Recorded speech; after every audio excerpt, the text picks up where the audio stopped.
I would like to believe that our society has already moved beyond what this book says is the current conditioning. There is no question to me that we have made progress in our general cultural consciousness.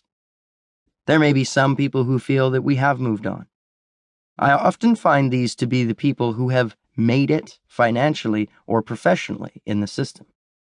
Yet again and again, as I travel around the country, I find that this book is still crucial. I read the news stories which tell of the religious, legal, political, and social backlash against the progress that sexual minorities have made. I speak to high school and university students around the country who, when hearing these ideas, rather than responding that this no longer is their experience, tell stories of how this is still hopelessly so true. I stand in a metro station in downtown Washington, D.C. and hear the same slurs against fags that I hear everywhere else. And so I move in to stand close to those who are using them, so they know someone is listening who might object. I hear the fear of clergy who know this is right and discrimination is wrong, but might lose their pulpits and congregations if they push the issue. I speak to parents of gay men, lesbians, transgendered and bisexual people and hear their pain as they come to accept, value, and work to end discrimination they and their children are still experiencing. I sit in the debates of churches who want to be affirming and yet worry that we might become a gay church, indicating that gay is still a negative thing for them. I listen to gay people as they argue with each other over leadership, tactics, money, sex, gender issues, strategies, and how to and whether or not to assimilate, and I see it deplete their energy. And I see members of the gay community still acting out a victim role and living in shame over the fact that they are sexual beings who love their same sex, even translating that shame into political strategies which hide same-sex sexuality.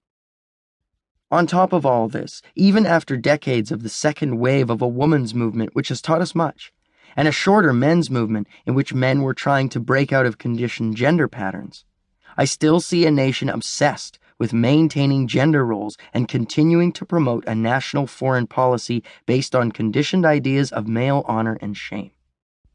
I see woman leaders who have often tried to make it in this straight, masculine-defined society continuing to be misrepresented in mainstream media and others frustrated and burned out over a sense of being bogged down.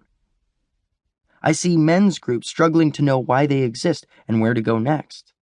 I see therapists who are still trying to help people cope with a system that is profit-oriented and coping-oriented, not human-oriented or healing-oriented. We still have quite a way to go to crack the hold of a dysfunctional masculinity on the world and the corresponding feminine gender role, which is still one telling women that the answer to their problems is to respond to male conditioning.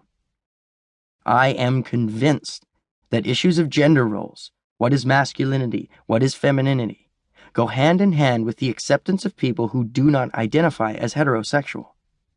And I am convinced that these issues are deeper and more destructive to our humanity than many of us have imagined. These are not just theoretical questions or surface issues easily educated away, but deeply inculcated elements of the way we are accustomed to see things. Hence the two subtitles of this book.